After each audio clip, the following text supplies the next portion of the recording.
ga sako a gurin mai sauraro, sai kwaro sai gane batun kwaro. Hujjata dangi ga kalami na malam, kwanci wani gani watarin zai yi ganin babban kai. Yanayi na maza bai yi kamar yanayin 'yan mata ba. Kwanci wani gani watarin zai yi ganin babban kai. Yanayi na maza bai yi kamar yanayin 'yan mata ba.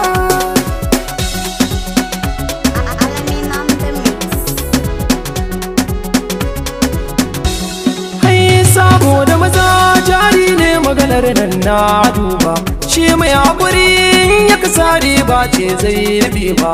Inda da rabo wataran yaro za a kira shi da abba, da idanuna ba zan ki masoyi in so maki ba.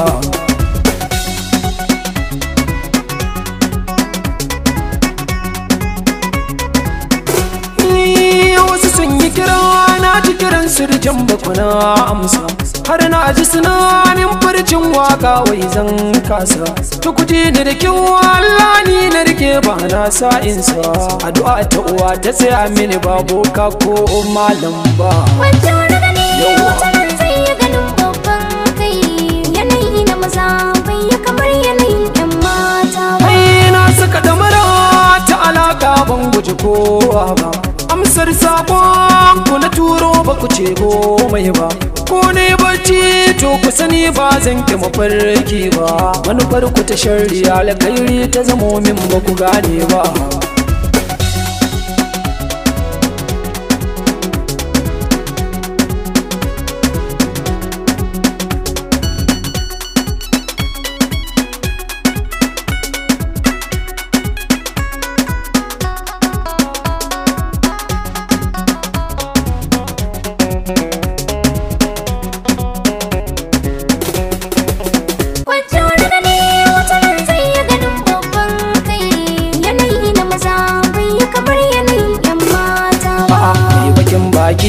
In ka ji ni na ce karge buri, faɗi alkhairi ko ka yi shiru zancen zinuri.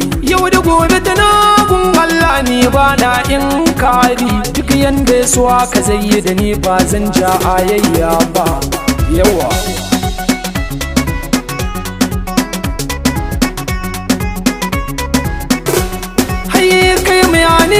zub da mutunci na to himma, ban so ka bari dan kwakan ke kada min zumma. Amma ka sani kun wata shigare ka kwai nadama, na lura da kai da 'yan koran ka ba kusan halaci ba. Kwanci wani gani wataran zai yi ganin babban kai.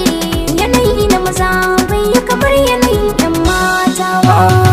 Waka ta zancin malanka ɗauka ya allanka, ko in fasa ƙwarya filin shika.